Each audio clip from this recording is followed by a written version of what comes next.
నమస్కారం ఈటీవీ 360కి స్వాగతం ముందుగా ప్రధానాంశాలు భారీ పేలుడుతో ఉలిక్కిపడిన దేశ రాజధాని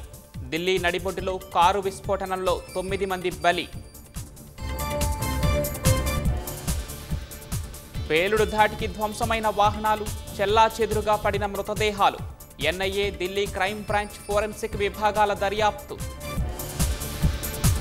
విస్ఫోటనంపై ప్రధాని మోదీ ఆరా అన్ని కోణాల్లో దర్యాప్తు చేయాలని అమిత్ షా ఆదేశం